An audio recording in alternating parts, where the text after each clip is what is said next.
Welcome to another edition of Time for Forgiveness, the show that not only teaches you how to forgive, but also gives you compelling guests who share their stories on how they found the path to forgiveness. Now, please welcome your hosts. Here are Kelly and Bob Pascuzzi. Okay, welcome in, everybody. This is Bob Pascuzzi and Kelly Pascuzzi. Welcome to another compelling episode of Time for Forgiveness, and we welcome in Melanie Brooks today. Melanie, it's such a pleasure and an honor to have you on Time for Forgiveness. Welcome to the show. Thanks so much, Bob. Thanks for having me. Absolutely. I'm just going to read a little bit of your bio here. There's so much, but I'll just hit the high points. Sure. Melanie teaches professional writing at Northeastern University in creative nonfiction and the MFA program at Bay Path University in Massachusetts. She earned the MFA in Creative Nonfiction from the University of Southern Maine's Stone Coast program. Her work has appeared in Psychology Today, the HuffPost, Yankee Magazine, the Washington Post, Miss Magazine, Creative Nonfiction, and other notable publications. Through her Canadian roots that run deep, she lives in New Hampshire with her husband, 2 children, when they're home from the university, and their 2 labs. So, Melanie, again, welcome. I think I'd like to, start out here with your latest book that you released in 2023, A Hard Silence. We're going to go into that in depth. And I'm just going to kind of tee this up here for the audience in terms of why you wrote this book. And correct me if I'm wrong, but I think that your motivation and your heart was to show those who are unable not to do so or speak about traumas and experiences in their life. You wanted them to understand that they're not alone and that they could speak up and have a voice for themselves. And that kind of leads us to a period in your life and your family, and specifically with your dad, Orville, that led us back to the era of 1980 to 1985, where close to 2,000 Canadians were infected with HIV from contaminated blood. The origin was Factor VIII, a government-approved blood clotting product derived from donated human blood plasma. Referred to as Canadians, I think you referred to it also in your book, as the worst ever public health disaster. Regulators allowed infected blood knowingly to be distributed nationwide. At the time, the stigma was towards people, obviously in a negative way, that had contracted HIV, and that was kind of a rampant thing back in that period of time. It was really just based in ignorance. You kind of dovetailed at the start of your book into a couple, Randy and Janet Connors, Right. who sparked an investigation that led to essentially victims such as your dad and your family that were victims of the tainted blood scandal to start to be compensated. And so that's kind of how you teed up your story. But then you went in more detail with your dad, obviously, and how this affected not only your dad and your mom, but the rest of the family. And so rather than me describing what happened to your dad in that day in surgery, I think it's maybe appropriate that you kind of take it from there. And Sure. maybe we could just jump in terms of the surgery that your dad went in for and how this whole thing transpired from there. Sure, exactly. So my father was a surgeon himself, and he, at 42, had a heart attack and underwent a quadruple bypass.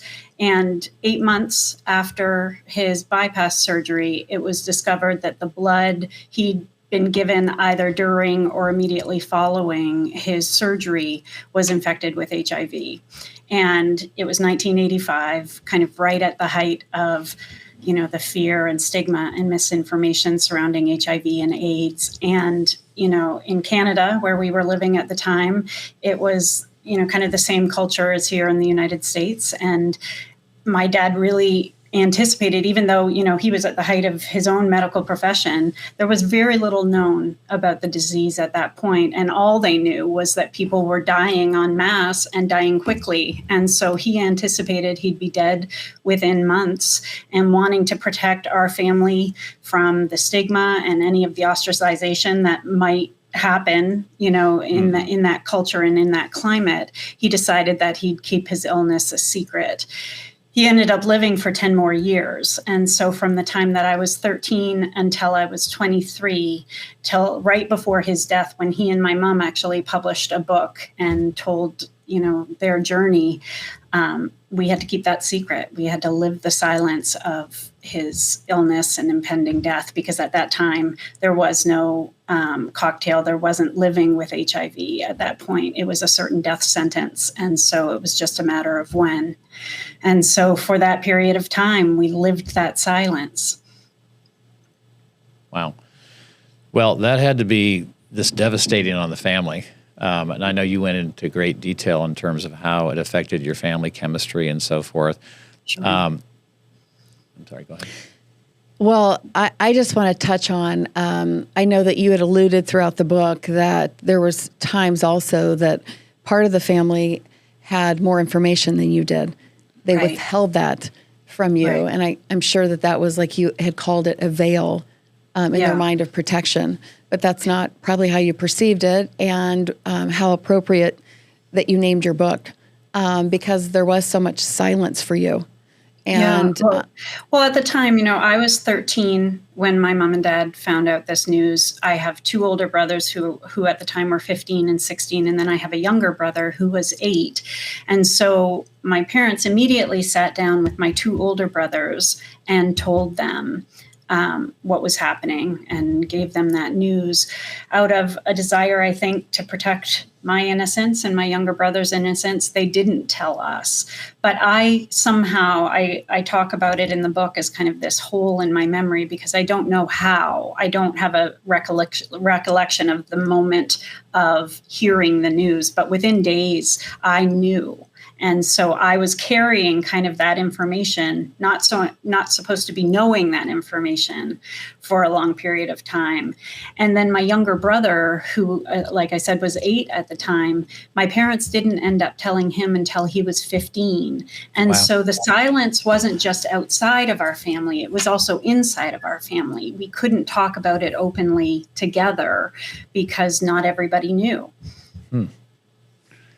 I'm just trying to process that as a 13-year-old, because I know there was a point in the book where you're in the car with your mom and Right. you finally ask, "Is my dad going to die?" And she Right. responded, "Yes." Yeah. And I'm just thinking of holding on to that with no kind of counseling or therapy or conversations in your own home Right. about it. I mean, we certainly have to look back at the time period. Family therapy was not prevalent in the 1980s, right? It wasn't, and it certainly, wasn't something that would have been kind of an immediate thought for everyone. But at the same time, because we weren't talking about it in my family, I felt very hesitant to ask questions. And so all of my knowledge was coming the way a lot of people were learning. I was learning through the media. I was watching television shows. I was, reading news reports. And so I was finding out more and more about the disease kind of piecemeal, and, kind of coming to these moments of understanding and recognition of what was coming for us and for our family. I would guess that you got very good at compartmentalizing your emotions, your feelings. I'm trying to understand how a 13-year-old deals with that kind of fear of knowing my dad is going to die. Right. I did become very good at compartmentalizing it. And I always want to make a point of saying, my parents were doing what they thought was the very best thing they could do for us at the time, in circumstances that had no roadmap and nothing to navigate. They wanted life to be as normal for us as possible. And they tried to do that. They tried to make life as normal as possible for us in terms of, keeping life going, keeping us involved in activities, keeping us doing all the things that they wanted us to be doing. And, I think I just kind of held so much of that fear, and,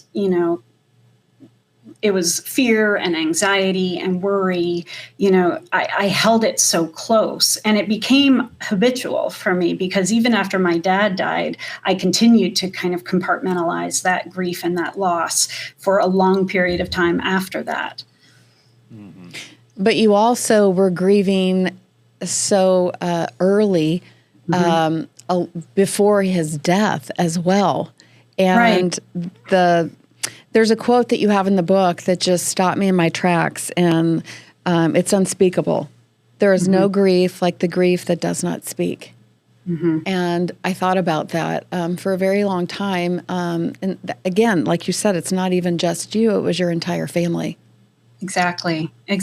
I mean, I think we all were kind of traveling our own stories with this experience, and we were all, navigating it. And, the hard part looking back is realizing that we were all doing it in isolation. We were all carrying this grief, but not sharing in that burden together.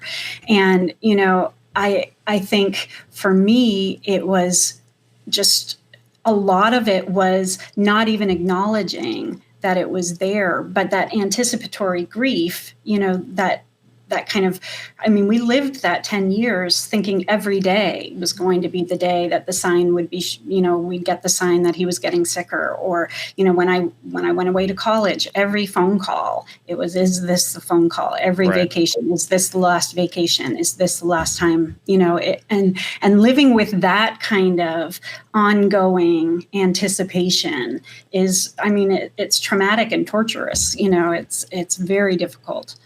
And Melanie, do you believe that it was your parents' Christian, that the community and their faith, and the condemnation of people that if they did come out, and at that time, as you said, it was kind of viewed as a sinful lifestyle, and there's a reason that you contracted it, even though that was a lie. But what was the motivating factor, do you think, in your parents not coming out and sharing it? I think that was a huge part of it, I believe. My parents had both, there's a long heritage of Christian faith in our family, and we were at the time very deeply involved in the evangelical Christian community.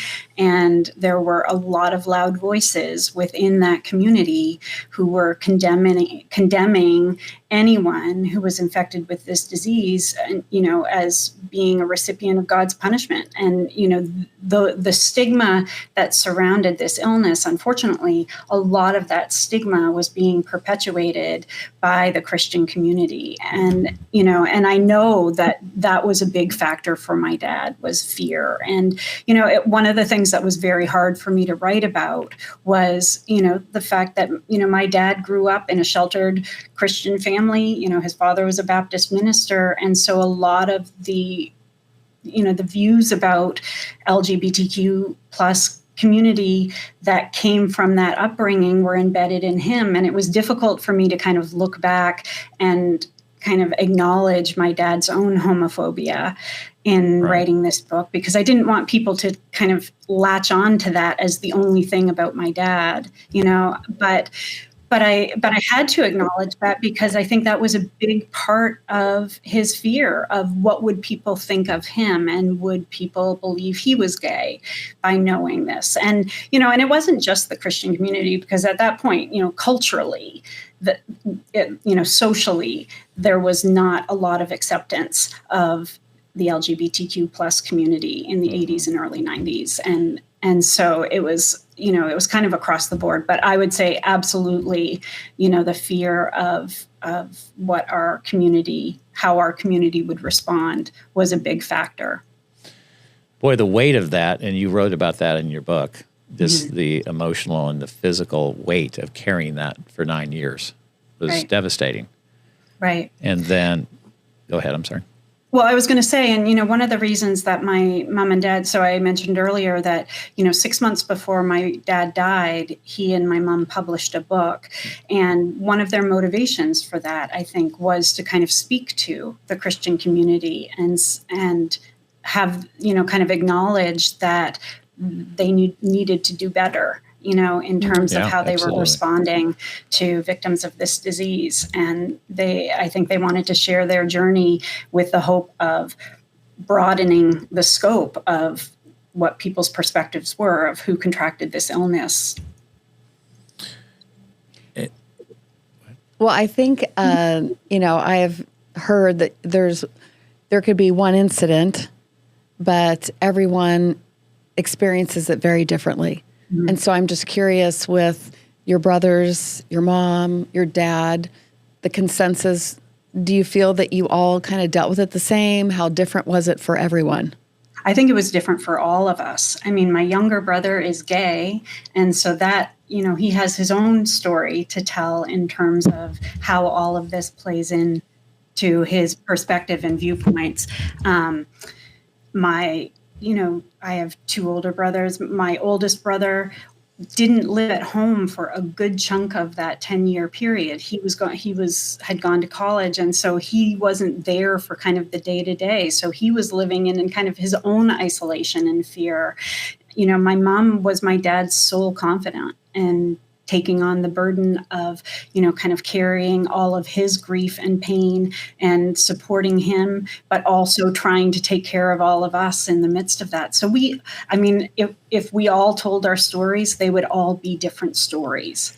What's amazing to me, Melanie, is your dad, he's carrying this weight, mm-hmm. and then the physical effects of the disease, but at the same time, he's a surgeon, and right. He's out there saving lives of people.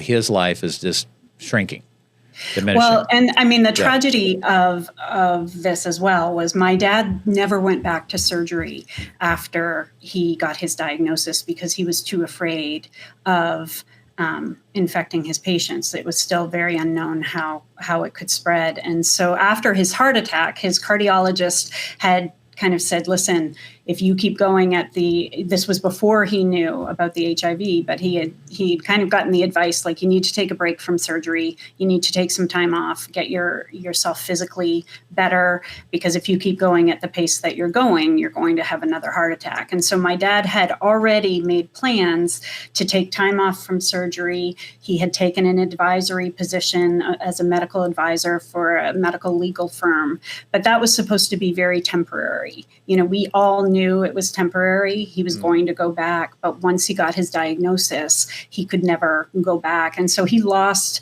his identity. He lost his vocation. He lost the thing that defined him in so many ways.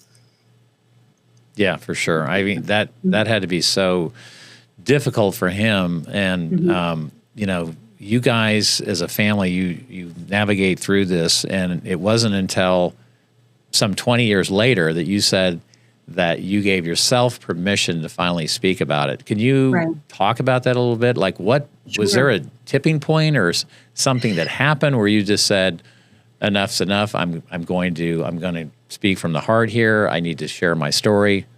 Well, like I said, long after my dad died, I carried my grief. I carried the silence of this story, even when I didn't have to, even when it didn't have to be secret anymore. I still kept it very close, because when my parents wrote their book and, the story came out, I had gotten married. I had moved away from home. And so I wasn't there to kind of experience the support, the community support, the kind of relief of being seen and known. And so I carried a lot of that for a long time. I kept that compartmentalized. And, it's a good way to kind of say it, because I often think about it as like I put all that grief and all the trauma of that story in this box. And it was kind of this box that I was dragging behind me as I kept living my life. And over time, when you're dragging something behind you, it starts gathering dirt. And, eventually I couldn't keep pulling it behind me anymore. And I feel like I kind of came to that point where I realized, like, if I don't look back at this, I'm not going to be able to move forward. And so I kind of, at the very, kind of in parallel, I decided to try therapy, and I enrolled in this Master's of Fine Arts in Creative Writing, thinking, the program would give me, kind of a community of writers, and it would give me a sense of support and structure to maybe start writing about this. I actually didn't enroll in therapy thinking I was going to be talking about this. It was for another reason, but I'm very grateful that I had that mechanism of support in place when I started digging into this story, because I discovered that there was so much there that I didn't even realize. You had mentioned the word anger, and that you could feel that it was building, but then you also felt maybe guilty even having that emotion towards your dad. Right. Would you talk a little bit about that? Well, I think it took me a long time to realize that, I think I felt like I couldn't be angry at Dad for asking us to keep this secret because, I understood why he felt like we needed to. I understood what the risk was. I mean, in Canada, they were talking about quarantining AIDS victims and their families, and so I know what the risks were. But I think it took me a long time to realize, like, I can understand his motivations, but I can also acknowledge the damage of what happened, that having to keep that secret for that period of time caused damage and had a huge impact on my life. And so I don't think I look at it so much with anger as I'm just able to hold two things at the same time. I think I adored my dad. And so the idea of, criticizing him in any way felt, against the grain for me. And so being able to say, I don't know that was the right decision for our family, but I understand it at the same time. Both of being able to hold both those truths together took a long time.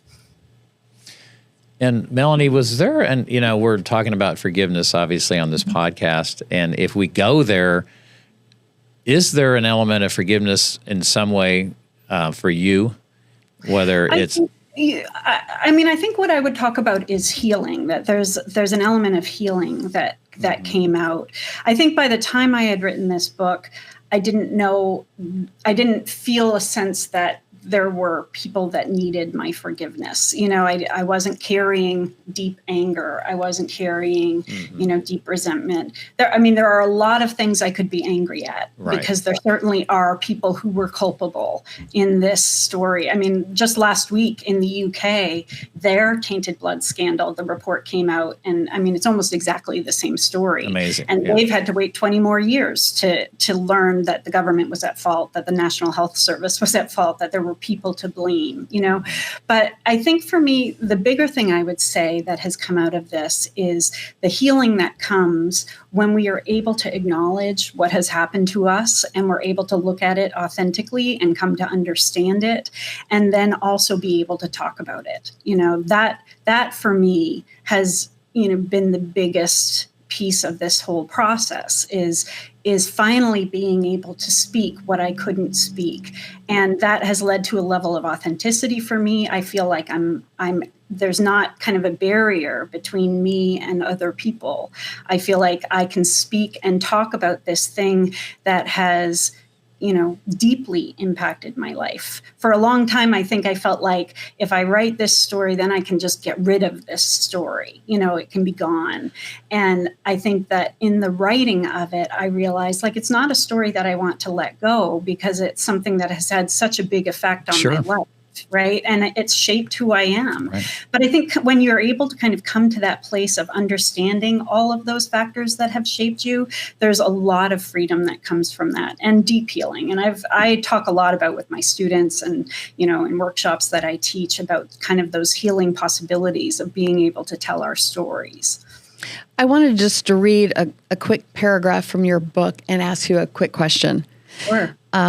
You're talking about the contents of the book that had come out, and now they're kind of transcribed to your brain, about the anguish of the 9 years. And you said, but the burn of something deeper than my parents' revelation of their trauma was rising in me. Why did it matter that I hadn't known the intimate details of their suffering as it happened? What could I have done for them? I wanted this question to propel me from the trouble landing after finishing the manuscript to a place of resolution, a place where I could excuse all they had never said. Instead, another question loomed larger than the first. What could they have done for me? And I'm just curious, as someone in the audience that's maybe listening, that is also maybe suffering in silence, that has not been able to tell their story or move through that story for whatever reason, would it go beyond the acknowledgement and the ability to talk about it? What else would you say to them? I would say, I think being able to open space to have those conversations. One of the things that's been so amazing since I published this book is that I think it's given people a sense of, well, if she can talk about this thing that happened to her, maybe I can talk about this thing. And I think the more we take away the silence around trauma, because inherent in silence is shame, right? That there's deep shame that lives in silence and secrecy. And if we can kind of take that silence and secrecy away, then it kind of helps to alleviate the shame that people carry about the stories that they haven't been able to tell. And, I know for me, finding a mechanism of support in therapy and also finding a supportive community. I have a very supportive husband, and also changing the narrative moving forward with my own kids, and it's not condemning my parents for what they did, but it's recognizing, I have the power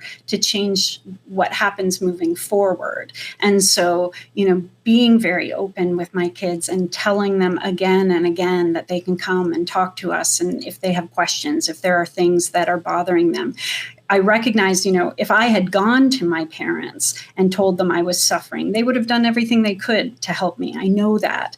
But I didn't feel like the invitation had been extended to me. And so I didn't go. And so I recognized as a parent, I have to offer that invitation. And I think when we're trying to help other people who are suffering, it's the same thing. We have to continuously approach them and offer to just be there for them.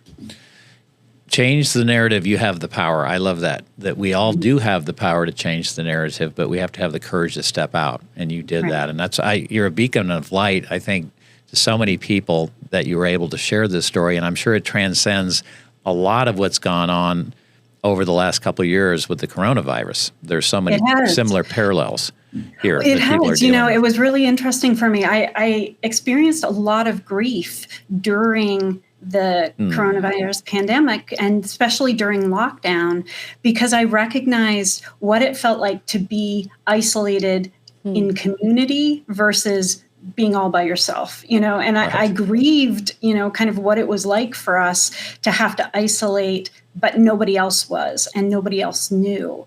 And so it really resonated for me during the pandemic. But I also think it makes this story resonate for people as well, because they kind of can imagine, being isolated, but then imagining, what happens if nobody else was? What would that feel like? Right.